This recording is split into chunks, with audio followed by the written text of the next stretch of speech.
Hello friends, welcome to our channel. இன்னைக்கு இந்த வீடியோவில் நம்ம எதை பற்றி பார்க்க போகிறோம்னு பார்த்தீங்கன்னா, விஷுவல் ஸ்டுடியோ கூட எப்படி இன்ஸ்டால் பண்ணுறது. போன வீடியோவில் நம்ம பார்த்துருப்போம் HTML சீரிஸ் பற்றி பார்க்கும்போது இந்த HTML இதை டைப் பண்ணுறதுக்கு ஒரு என்வரான்மெண்ட் வேணும். அந்த என்வரான்மெண்ட் தான் விஷுவல் ஸ்டுடியோஸ் கோட். அந்த விஷுவல் ஸ்டுடியோ கோடை எப்படி நம்ம இப்போ இன்ஸ்டால் பண்ணுறது அப்படிங்கிறத பற்றி தான் இந்த வீடியோவில் பார்க்க போகிறோம். இதை 2 வேல நம்ம டவுன்லோட் பண்ணலாம். ஒரு வே வந்து நம்மகிட்ட இருக்கிற ப்ரௌசரை யூஸ் பண்ணி, இன்னொரு வே என்னன்னு பார்த்தீங்கன்னா, விண்டோஸ்லலாம் டிஃபால்ட்டாக மைக்ரோசாஃப்ட் ஸ்டோர்னு கொடுத்துருப்பாங்க. அதாவது நம்ம மொபைலில் எப்படி ப்ளே ஸ்டோர் இருக்கோ அதே மாதிரி விண்டோஸ்க்குலாம் மைக்ரோசாஃப்ட் மைக்ரோசாஃப்ட் ஸ்டோர்னு ஒரு அப்ளிகேஷன் இருக்கும்னு வைங்களேன். அந்த அப்ளிகேஷனில் போயும் நம்ம டவுன்லோட் பண்ணிக்கலாம். ஃபஸ்ட்டு நம்ம எப்படி க்ரோம் ப்ரௌசரில் போய் இதை இன்ஸ்டால் பண்ணலாம் அப்படின்னு பார்ப்போம். க்ரோம் ப்ரௌசரை ஃபஸ்ட்டு ஓப்பன் பண்ணிக்கோங்க. ஓப்பன் பண்ணிவிட்டு சர்ச் பாரில் போய் விஎஸ் கோடு டவுன்லோட் அப்படின்னு டைப் பண்ணுங்க. டைப் பண்ண பிறகு இதோ ஃபர்ஸ்ட்டாக வர்ற லிங்க் பாருங்க, download visual studio code. Mac, Linux, Windows இருக்கும். இதில் நீங்கள் எந்த யூஸராக இருந்தாலும் அதுக்கு ஏற்ற மாதிரி டவுன்லோட் பண்ணுறதுக்கு தனித்தனியாக இருக்குது. இந்த லிங்கை கிளிக் பண்ணி உள்ளே போய்க்கோங்க. உள்ளே போனோடனே இது உள்ளேயும் தனித்தனியாக கொடுத்துருக்காங்க, விண்டோஸ், லினக்ஸு, அப்புறம் மேக் ஓஎஸ்ன்னு. இப்போ விண்டோஸ் யூஸருங்கிறதுனால நான் விண்டோஸை கிளிக் பண்ணுறேன். இது உள்ளே கிளிக் பண்ண உடனே மேலே ஒரு பேஜ், ஃபஸ்ட்டு போனோடனே ஒரு பேஜ் இருக்கும். போன உடனே டிஃபால்ட்டாக டவுன்லோடு ஆக ஆரம்பிச்சிடும். அப்படி டவுன்லோடு ஆகலைன்னா இதோ டைரக்ட் டவுன்லோட் லிங்க் இருக்கும், அதை ஒரு கிளிக் பண்ணுங்கள், டவுன்லோட் ஆகிரும். இப்போ மேலே பார்த்தீங்கன்னா தெரியும், இதோ டவுன்லோட் ஆக ஸ்டார்ட் பண்ணிவிட்டு ஃபைல் சைஸ் 103 MB. ஆல்ரெடி நான் அதை டவுன்லோட் பண்ணிட்டேன், அதனால் இப்போ இதை நான் யூஸ் பண்ணிடுறேன். இன்னொரு வே சொன்னேன்ல, அந்த வேல போய் இப்போ உங்களுக்கு டவுன்லோட் பண்ணுறதுக்கு காமிக்கிறேன் எப்படின்னு. உங்களோட மைக்ரோசாஃப்ட் ஸ்டோரை ஓப்பன் பண்ணிக்கோங்க. மைக்ரோசாஃப்ட் ஸ்டோரை ஓப்பன் பண்ணிவிட்டு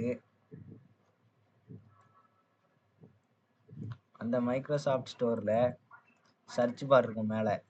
அந்த சர்ச் பாரில் விஎஸ் கோடு, விஎஸ்ன்னு போட்டோடனே வந்துட்டு விஷுவல் ஸ்டுடியோ கோடு, இந்த தெரியுதுல்ல விஷுவல் ஸ்டுடியோ கோடு, இந்த விஷுவல் ஸ்டுடியோ கோடை கிளிக் பண்ணிக்கோங்க. கிளிக் பண்ணதும் உள்ளே போகும். இந்த இடத்துல இன்ஸ்டால்டு, ஆல்ரெடி நான் இன்ஸ்டால் பண்ணியிருக்கிறதுனால இன்ஸ்டால்டுங்கிறது காமிக்குது, இல்லைனா இன்ஸ்டால்னு ஆப்ஷன் காமிக்கும். அதை கிளிக் பண்ணிங்கனாலும் இன்ஸ்டால் பண்ணிக்கலாம். ஓகே, இப்போ இதை இன்ஸ்டால் பண்ண பிறகு இது எப்படி இருக்குன்னு பார்த்தீங்கன்னா, சில பர்மிஷன்ஸ் கேட்கும்.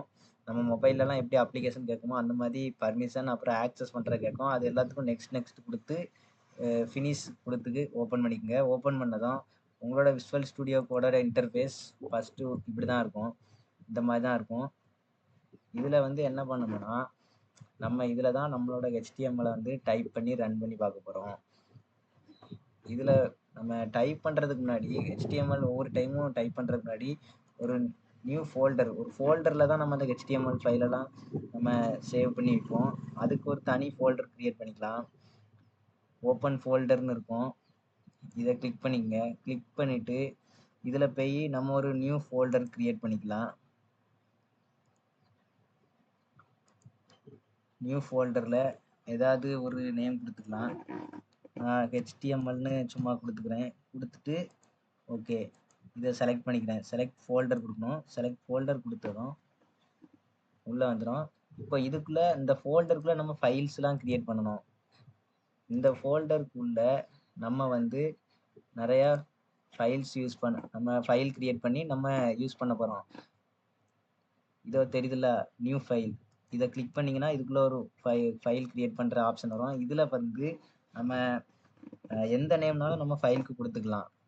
ஆனால் கடைசியில் இதோட எக்ஸ்டென்ஷன் எப்படி இருக்கணும்னா .html அப்படின்னு இருக்கணும். HTML.html அப்படின்னு இருக்கணும். எதுக்குன்னா இது ஒரு ரூல்ஸ். இப்படி இருந்தால் தான் இந்த ஃபைல் வந்து HTML அப்படிங்கிறது நம்ம ப்ரௌசருக்கு தெரியும். அதனால் இதோட எக்ஸ்டென்ஷன் வந்து எப்பவும் .htmlன்னு போட்டு சேவ் பண்ணணும். இப்போ எக்ஸாம்பிளுக்கு பாருங்கள், இப்போது இண்டெக்ஸ் அப்படின்னு டைப் பண்ணிவிட்டு லாஸ்ட்டில் முடிஞ்ச உடனே டாட் வச்சு HTML அப்படின்னு இதோட எக்ஸ்டென்ஷன் இருக்கணும், .html. இதோ நம்மளோட HTML ஃபைல் க்ரியேட் ஆகிட்டு. இப்போ நான் இதில் டைப் பண்ணுறேன் பாருங்கள். இப்போ இதில் H1 க்ரியேட் பண்ணிட்டேன். இது ஒரு டேக், H1 டேக் க்ரியேட் ஆகிருக்கு. இப்படி தான் இந்த நம்ம VS கோடில் இந்த HTML ஃபைல் வந்து க்ரியேட் பண்ணணும். இன்னொரு செட்டிங்ஸ் ஒன்று, மெயின் செட்டிங் இருக்குது. என்ன செட்டிங்னு பார்த்தீங்கன்னா, ஒவ்வொரு டைமும் நம்ம இப்ப புதுசா இப்ப டைப் பண்ணுவோம். இப்ப H1 டேக் கிரியேட் பண்ணிட்டு, அடுத்து வந்து பேராகிராஃப் டேக் கிரியேட் பண்றோம்னு வைங்களேன். இதுக்குள்ள ஏதாவது டைப் பண்றோம். ஆனா டைப் பண்ண பிறகு இத திரும்ப நம்ம சேவ் பண்ணணும். சேவ் பண்ணிட்டு ப்ரௌசர்ல போய் ரன் பண்ணா தான் அங்க அவுட்புட் காமிக்கும். அதனால ஒவ்வொரு டைமும் நம்ம சேவ் பண்ணிட்டு இருக்க முடியாது அப்படிங்கிறதுனால, இந்த இடத்துல ஆட்டோ சேவ் அப்படின்னு ஒரு ஆப்ஷன் இருக்கும். இந்த ஆட்டோ சேவ் ஆப்ஷன வந்து ஆன் பண்ணி வச்சுக்கங்க. அப் ஆன் பண்ணி வச்சுக்கிட்டீங்கன்னா, இதுவே ஆட்டோமேட்டிக்கா எல்லா டைமும் சேவ் ஆயிக்கிடும். நமக்கு வந்து ஒவ்வொரு டைமும் தனித்தனியா போய் சேவ் பண்ணணும் அப்படிங்கிற ஒரு அவசியம் இருக்காது. நம்மளோட டைமையும் கூட இது மிச்சப்படுத்தும். ஓகே ஃபிரெண்ட்ஸ், நெக்ஸ்ட் வீடியோல இந்த விஎஸ் கோட்ன பத்தின கம்ப்ளீட் டீட்டெயில், அதாவது இந்த விஎஸ் கோட்ல எப்படி நம்ம HTML ல வந்து டைப் பண்ணணும், எப்படி ப்ரௌசர்ல ரன் பண்ணணும் அப்படிங்கிறத வந்து பார்ப்போம்.